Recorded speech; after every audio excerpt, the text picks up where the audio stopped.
जय माता दी। राधे राधे। आइए सुनते हैं अहोई अष्टमी व्रत कथा पूजन विधि। अहोई अष्टमी के दिन माताएं अपनी संतान के लिए अहोई अष्टमी का निर्जला व्रत रखती हैं। संतान प्राप्ति की चाह रखने वाली सुहागनवतियाँ भी अहोई अष्टमी का व्रत रखती हैं। इस दिन अहोई माता की पूजा विधि विधान से करते हैं। अहोई अष्टमी की पूजा सूर्यास्त के बाद प्रदोष काल में होती है। पूजा के समय व्रती को अहोई अष्टमी की व्रत कथा जरूर सुननी चाहिए। इससे व्रत का पूर्ण फल प्राप्त होता है और महत्व भी पता चलता है। हिंदू कैलेंडर के अनुसार कार्तिक माह की कृष्ण पक्ष की अष्टमी को अहोई अष्टमी का व्रत रखते हैं। अहोई अष्टमी व्रत की कथा पूजा के मुहूर्त के बारे में आइए जानते हैं। कथा के अनुसार एक समय की बात है। एक नगर में एक साहूकार रहता था जिसके 7 बेटे और 7 बहुएं थी। उसकी एक बेटी थी जिसका विवाह हो चुका था। दिवाली के दिन वह मायके आई थी। दिवाली के अवसर पर घर और आंगन को साफ सुथरा करने के लिए जंगल से मिट्टी लाने चली गई। उनके साथ उनकी ननद भी थी। जंगल में साहूकार की बेटी जिस जगह पर मिट्टी खोद रही थी वहाँ पर स्याहू यानी साही अपने बेटों के साथ रहती थी। मिट्टी काटते समय साहूकार की बेटी की खुरपी से स्याहू का एक बच्चा मर गया। इससे स्याहू दुखी हो गई। उसने गुस्से में साहूकार की बेटी से कहा कि तुम्हारी कोख बांध दूंगी। उसकी बात सुनकर साहूकार की बेटी डर जाती है और वह अपने सभी भाभी से एक एक करके कहती है कि वे उसके बदले अपनी कोख बंधवा ले। सबसे छोटी भाभी इसके लिए तैयार होती है। इस घटना के कुछ समय बाद जब उसकी छोटी भाभी के बच्चे होते हैं तो वे 7 दिन बाद मर जाते हैं। ऐसे करके उसके 7 संतानों की मृत्यु हो जाती है। तब उसने एक पंडित से घटना बताई और उपाय पूछा। पंडित ने कहा कि एक सुनहरी गाय की सेवा करो। पंडित के सुझाव के अनुसार ही वह एक सुनहरी गाय की सेवा करती है। वह गाय उससे खुश हो जाती है और उसे स्याहू के पास ले जाती है। रास्ते में दोनों थक गए तो एक जगह आराम करने लगते हैं और सो जाते हैं। अचानक साहूकार की छोटी बहू की आँख खुलती है तो वह देखती है कि एक सांप गरुड़ पंखनी के बच्चे को डसने जा रहा है। तभी वह उस सांप को मार देती है। इतने समय में ही गरुड़ पंखनी वहां आ जाती है। वहां पर खून देखकर वह क्रोधित हो जाती है। उसे लगता है कि साहूकार की छोटी बहू ने उसके बच्चे को मार डाला है। इस पर वह उसे चोट से मारने लगती है। इस पर छोटी बहू उससे कहती है कि उसने तुम्हारे बच्चे की जान बचाई है। यह बात सुनकर वह खुश हो जाती है। छोटी बहू और सुनहरी गाय के उद्देश्य को जानकर गरुड़ पंखनी उन दोनों को स्याहू के पास लेकर जाती है। साहूकार की छोटी बहू के काम से स्याहू प्रसन्न होती है। वह उसे 7 बेटे और 7 बहू होने का आशीर्वाद देती है। स्याहू के आशीर्वाद से साहूकार की छोटी बहू को 7 बेटे होते हैं और समय पर उनकी शादी होती है। इस प्रकार से साहूकार की छोटी बहू 7 बेटे और 7 बहुओं को पाकर खुश हो जाती है। अहोई अष्टमी की पूजा के बाद इस कथा को सुनते हैं। अहोई माता से संतान एवं उनकी सुरक्षा के लिए प्रार्थना करते हैं।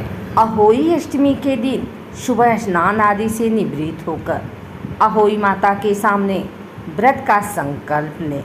फिर एक गेरू से अहोई माता का चित्र बनाएं, या आप चाहें तो बाजार से भी अहोई माता का चित्र ला सकते हैं। फिर सूर्यास्त के बाद तारे निकलने पर अहोई माता की पूजा करें। इस पूजा में जल से भरे एक कलश, सफ़ेद धातु या चांदी की अहोई, कुछ फूल, दूध, हलवा, उबले चावल और घी के दीपक की ज़रूरत होती है। सबसे पहले अहोई माता को तिलक लगाया जाता है, फिर उन्हें फूल अर्पित किए जाते हैं। माता के सामने घी का दीपक जलाया जाता है। फिर अहोई माता को दूध और उबले चावल प्रसाद के रूप में चढ़ाए जाते हैं। इसके बाद गेहूं के 7 दाने और साथ में दक्षिणा के लिए कुछ पैसे अपने हाथ में लें। फिर सच्चे मन से अहोई माता की कथा सुने। कथा के बाद गेहूं के दाने और दक्षिणा अपनी सास को दें और फिर उनके पैर छूकर उनका आशीर्वाद लें। फिर तारों या फिर चंद्रमा को अर्घ्य देकर अपना व्रत खोलें। कहते हैं जिन जोड़ों को संतान प्राप्ति में समस्या आ रही है, उन्हें अहोई अष्टमी के दिन राधा कुंड में डुबकी लगाकर और इस पवित्र कुंड में खड़े होकर राधा रानी की पूजा करनी चाहिए। माना जाता है इससे संतान सुख अवश्य प्राप्त होता है। इसी मान्यता के कारण हर साल अहोई अष्टमी के दिन कई शादीशुदा जोड़े एक साथ रात में राधा कुंड के पवित्र जल में डुबकी लगाते हैं। अहोई अष्टमी पूजन सामग्री: अहोई माता का चित्र, जल का कलश, गंगा जल, करवा, धूप बत्ती, दीपक, गाय का घी, श्रृंगार का सामान जैसे काजल, बिंदी, चूड़ी, लाल चुनरी, साड़ी या सूट आदि, फूल, रोली, कलावा, अक्षत, सूखा आटा चौक के लिए, गाय का दूध। अहोई अष्टमी व्रत के नियम: अहोई अष्टमी की पूजा कार्तिक कृष्ण पक्ष की अष्टमी के दिन प्रदोष काल में की जाती है। इस दिन महिलाएं अन्न और जल कुछ भी ग्रहण नहीं करती और शाम में शुभ मुहूर्त में अहोई भगवती की पूजा करती हैं। अहोई अष्टमी व्रत संतान की दीर्घायु और निरोगी काया के लिए रखा जाता है। इस दिन सभी माताएं सूर्योदय से पहले जागकर स्नान कर अहोई माता की पूजा करती हैं और इस दौरान व्रत का संकल्प भी लेती हैं। पूजा के लिए अहोई माता की 8 कोने वाली तस्वीर पूजा स्थल पर रखी जाती है। ध्यान रखें कि माता अहोई के साथ शाही की भी तस्वीर जरूर होनी चाहिए। बता दें, शाही कांटेदार स्तनपायी जीव होता है। ये पूजा शाम को प्रारंभ होती है। अहोई अष्टमी की पूजा के समय अहोई माता को गुलगुले का भोग जरूर लगाएं। ये माता को बेहद ही प्रिय है। गुलगुले के बिना अहोई अष्टमी की पूजा अधूरी मानी जाती है। इसका भोग लगाने से संतान को तरक्की की प्राप्ति होती है। दूध और दही का भोग: अहोई अष्टमी के दिन अहोई माता को दूध और दही का भोग लगाना चाहिए। इससे माता प्रसन्न होती हैं। इस चीज़ का भोग लगाने से जातक को शुभ फल की प्राप्ति होती है और संतान को करियर में लाभ मिलता है।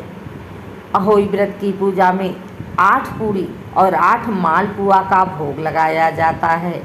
पूजा के समय ये दोनों चीज़ माता को जरूर अर्पित करना चाहिए। इसका भोग लगाने से संतान को समृद्धि मिलती है।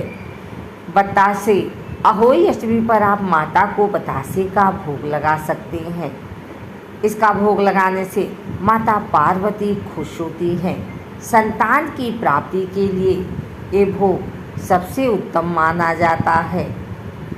अहोई अष्टमी के दिन सुबह जल्दी उठकर स्नान कर साफ वस्त्र धारण करें। इसके बाद अहोई माता के सामने व्रत का संकल्प लें।